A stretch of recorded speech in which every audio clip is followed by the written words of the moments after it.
중국 어선들의 선 넘은 횡포로 인해 대한민국의 시름이 깊어져만 가고 있습니다. 지난 영상에서 중국 선박들이 태극기를 달고 전세계 해역을 휘젓고 다닌다는 충격적인 소식을 전해드린 바 있는데요. 대한민국 해경 측에서는 수차례 경고했음에도 불구하고 중국의 노략질이 줄기는커녕 점점 더 그 규모를 더해가고 있습니다. 이 와중에 청와대 게시판에 올라온 청원글들이 눈길을 모으고 있는데요. 바로 불법 중국 어선에 실탄을 쏴서 다시는 우리 해역에 못 들어오게 하라는 다소 과격해 보이는 주장입니다.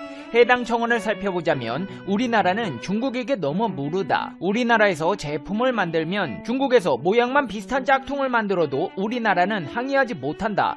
백날 고무탄 쏘면 뭐하냐. 해경이 백날 쫓아가봐야 중국 어선들은 우리 해경을 만만하게 보는데 중국 어선에게는 해경이 아닌 해군이 출동해야 한다. 가끔 공군이 중국 근처까지 전투기를 몰고 가서 시위도 해야 한다. 일본도 우리나라 독도에 전투기도 보내고 순찰선인가 뭔가 하는 배도 보내지 않는가. 노하우를 쌓아서 일본도 중국도 우리 영해를 침공하지 못하게 시위를 해야 할 것이라는 주장입니다. 자, 그렇다면 과연 대한민국이 정말 해당 청원의 주장처럼 중국 어선들에게 실탄을 발사할 수 있을까요? 여기에 더해 중국 항공모함과 초기기 등이 서해 중간선을 넘어 배타적 경제수역, 중척부역까지 오가며 이어도를 놓고 갈등 상황까지 촉발되고 있다는데요. 중국과 한국의 해상 갈등에 대해 자세히 알아보겠습니다.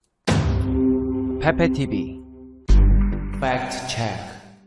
중국 어선들 때문에 스트레스 받아 정신 나가버릴 것 같습니다. 지난 몇 년간 끊임없이 대한민국의 영해를 탐해온 중국 어선들은 코로나19로 인해 단속이 느슨해진 틈을 타 서해안 지역을 점령해가고 있습니다. 실제로 중국 어선의 불법 남획이 늘어나는 상황으로 인해 국내 어선의 생산량이 줄었고 수산물 가격이 올라 소비자 피해도 가시화되고 있습니다.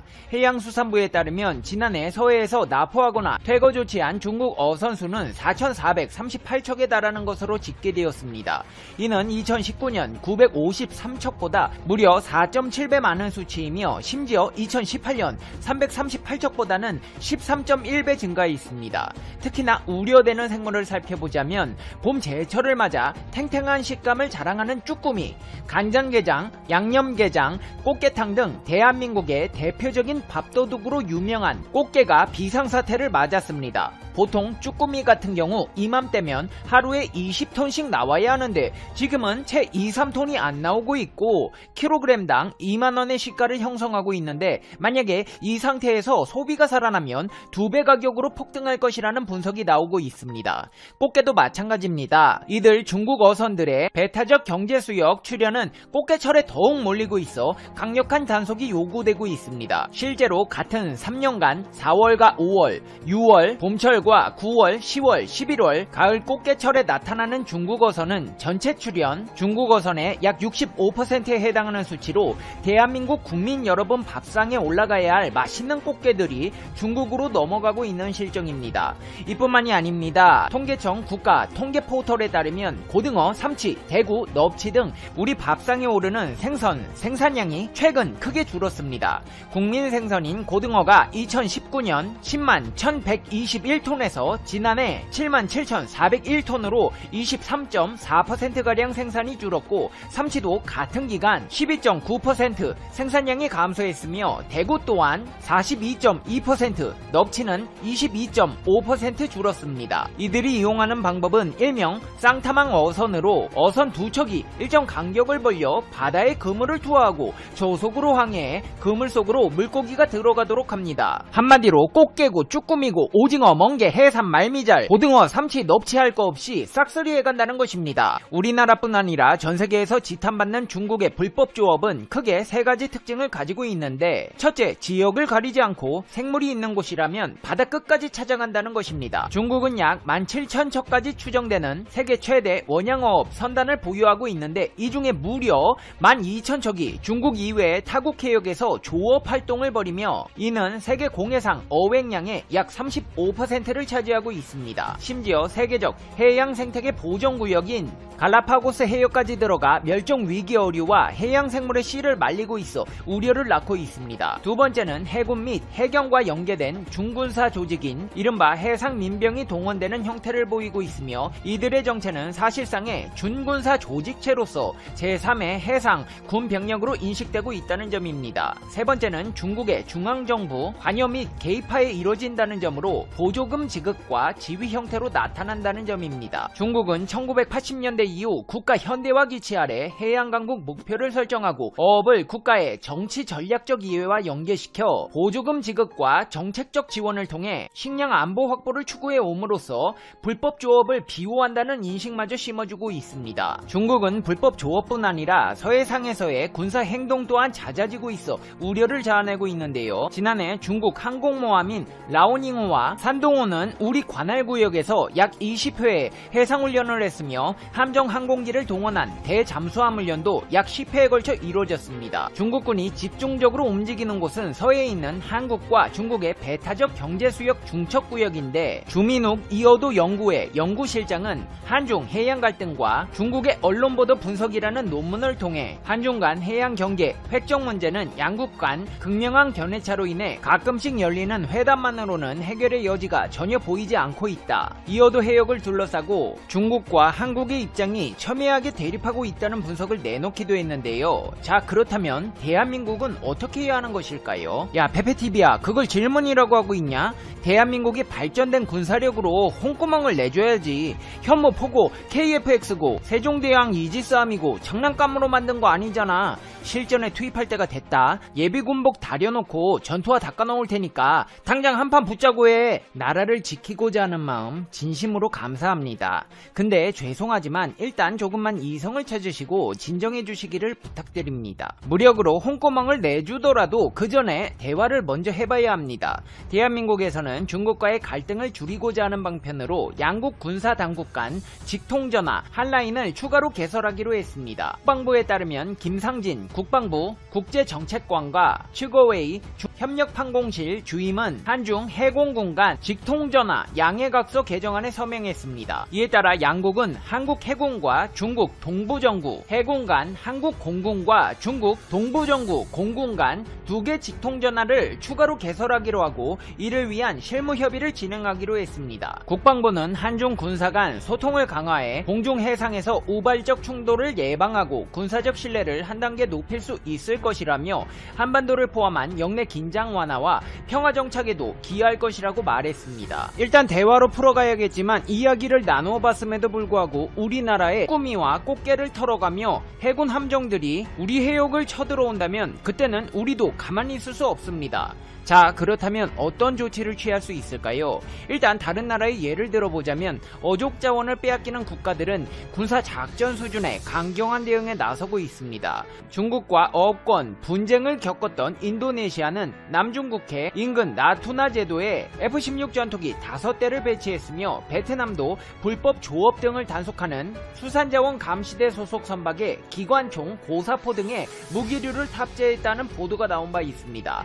아르헨티나 해군은 불법 조업 단속에 강력히 저항하는 중국 저인망 어선에 총격을 가해 격침했고 일부 국가들은 중국 어선 등의 무허가 조업에 대해 수십억, 수백억 원 수준의 벌금 폭탄으로 대응하고 있습니다. 그렇다면 우리나라에서는 공용화기를 사용했던 사례가 없을까요? 있습니다. 지난 2016년 대한민국 해경은 불법 조업을 하던 중국 어선에 처음으로 공용화기를 발포했습니다. 중부해양정비안전본부는 소청도 남서쪽 90km 서해 특정 해역을 침범해 집단으로 불법 조업을 하던 중국 어선군을 발견하고 압송을 시도하던 과정에서 중국 어선 30척이 해경 함정을 위협하며 집단으로 저항하자 M60 기관총을 670여 발 쏴제낀 사례가 있습니다. 당시 현장에는 3000톤급 경비함 2척, 1500톤급 경비함 1척, 1000톤급 경비함 2척 등 중부해경 기동전단 5척이 있었고 이 가운데 4척이 일제히 배를 향해 사격을 가했습니다. 이뿐만이 아닙니다. 지난 2017년 2월 16일에도 과거도 남서쪽 74km 해상에서 선체에 철망과 쇠창살을 설치한 중국 어선 30여 척을 단속하던 도중 납포된 어선을 탈취하려는 중국 어선들을 향해 M60 공룡화기 900여 발을 발사했고 2017년 12월에도 중국 어선들이 단속 함정을 향해 돌진하자 총탄 200발을 발사했습니다. 해양경비법에 따르면 선박이나 범인이 선체, 무기, 흉기 등 위험한 물건을 사용해 경비 세력을 공격할 때에 개인 화기 외에도 공용 화기를 쓸 수 있습니다. 또 2017년부터 개정법이 시행되면서 경비 세력을 공격하려는 경우 3회 이상의 정선, 이동 명령에 따르지 아니하고 경비 세력에게 집단으로 위해를 끼치거나 끼치려는 경우에도 공용 화기를 사용할 수 있습니다. 올해도 대한민국에서는 중국 불법 어선을 대비해 준비를 하고 있는데요. 서해 5도 특별 경비단 관계자는 불법 조업을 철저히 단속해 조업 질서를 확립하겠다며 퇴거 위주의 단속을 하지만 필요한 경우 방역 지침을 준수해 불법 외국 어선을 납포하겠다는 포부를 밝혔습니다. 이제 페페TV의 결론입니다. Conclusion. 페페TV. 첫 번째 뉴스는 일본에서 고투 캠페인 연장에 반대한다는 여론조사가 나왔다는 소식입니다. 일본은 최근 하루 감염자 수가 1,500명 선으로 급격하게 늘어나고 있습니다. 이런 상황에도 스가 총리는 고투 캠페인을 연장해 실시할 것으로 검토하고 있습니다. 아사히 신문사는 14에서 15일 전국의 캠페인 찬반 여론조사를 실시했는데 찬성은 37%, 반대가 51%였습니다. 하지만 연령대별로 보면 30대 이하는 찬성이 반대를 웃돌았고 60대에서 70대는 63%가 반대를 선택했다고 말했습니다. 또 지역별로도 차이가 많이 나고 있는데 최근 감염자 수가 급증하고 있는 홋카이도에서는 70% 이상이 반대를 하는 반면 도쿄 지역은 찬성이 52%였습니다. 그런가 하면 최근에는 캠페인에 참여하는 여행업체와 음식점 등이 오히려 경영에 어려움을 겪고 있다는 보고도 있습니다. 할인한 가격만큼 정부에서 보조금을 지원받아야 하는데 사무국에서 자금 조달에 문제가 생겨 입금이 늦어지고 있다고 합니다. 한 여행업체는 9월에 신청한 대납분이 11월에 입금되었고 아직 입금되지 않은 금액이 1,300만엔, 약 1억 4천만 원에 달한다 라고 말했습니다. 건강한 젊은 층들은 계속 여행을 하겠다고 하고 노년층들은 걱정을 하고 있는 꼴입니다. 홋카이도 등 확산이 되고 있는 지역은 두려워하고 도쿄는 그래도 여행을 하자고 하네요. 결국 나 몰라라 하는 거죠. 또 어려울 때 정부를 믿고 캠페인에 동참했다가 돈도 못 받고 또다시 빚을 져야 하는 여행사들과 가게만 늘어나고 있네요. 스가 총리가 실패를 인정하지 않고 언제까지 아베 정권의 캠페인을 끌고 갈지 궁금하네요. 두 번째 뉴스는 루마니아에 환자를 구하기 위해 불 속으로 뛰어든 의사의 내용입니다. 한 병원에서 발생한 화재로 10명이 사망한 가운데 뜨거운 불길 속에서도 끝까지 환자들을 포기하지 않는 의사가 영웅으로 떠오르고 있습니다. 의사 카탈린 덴치우는 당직을 서던 한밤중에 화재가 발생했다는 사실을 인지하고는 C19 치료를 받고 있는 환자들이 있는 곳으로 달려갔습니다. 그가 지키려 한 환자들은 모두 중증으로 중환자실에서 치료를 받고 있는 환자들이었습니다. 그의 헌신적인 희생으로 환자 6명은 목숨을 구했지만 이 과정에서 그는 전신 40%의 2에서 3도 화상을 입고 말았습니다. 구급대원이 도착 후 벨기에의 한 군병원으로 이송돼 치료를 받고 있다고 했습니다. 도비치 오르반 총리는 환자들을 구하려 용기와 희생을 보여준 이 영웅적인 의사의 존경을 표한다며 찬사를 보냈습니다. 정부는 전기 합선이 화재의 원인으로 추정하고 있는데 처음 화재가 발생한 병원 2층에서 화재 안전 지침이 30년간 개정되지 않아 경보 시스템이 제대로 작동하지 않았다고 했습니다. 언론사는 병원이 오랫동안 시설과 운영이 열악해서 지난해에만 정부가 지정한 관리자가 8명이나 시설 점검에 나섰지만 개선되지 않았다고 했습니다. 뉴스를 접한 많은 사람들은 환자를 구한 의사의 영웅적인 모습에 찬사를 보냈고 한편으로는 정부의 대응과 의료 인프라 구축이 필요하다는 이야기를 많이 했습니다. C19로 많은 의료 종사자분들이 고생하고 있는데 이런 분들은 모두 영웅이라고 불려도 손색이 없을 것입니다. 불길을 두려워하지 않고 환자를 구하려 뛰어드는 그 열정과 희생정신이 더 뜨겁네요. 세 번째 뉴스는 인도네시아에서 지역 전역에 음주 금지령을 내린다는 소식입니다. 인도네시아의 금주 추진은 2016년 이후 휴먼 상태인 법안을 통해 이슬람 정당인 통합개발당과 정의당 등이 법안을 실시하려고 하고 있습니다. 이 법안은 1%에서 55%에 이르는 알코올 음료를 금지하고 생산, 저장, 판매 또는 소비하는 것도 금지하는 것입니다. 이 법안을 어길 시 2년 이하의 징역 또는 5,000달러, 약 500만 원 이하의 벌금이 부과될 수 있습니다. 이러한 법안으로 발리가 제일 큰 피해를 받을 것으로 보고 있습니다. 발리 호텔 협회의 회장은 이번 법안은 관광객들을 놀라게 하고 C19 사태 경제 회복의 길을 막을 것이다 라며 분노했습니다. 언론사들도 관광객은 물론 국내 여행자들도 맥주 한 병도 즐길 수 없는 발리를 찾아가야 할 이유가 없어졌다 라고 했습니다. 발리의 경제는 국경 폐쇄로 인해 이미 95%의 관광객 감소로 피해를 받았고 이로 인해 경제는 수십억 달러의 손실을 입고 있습니다.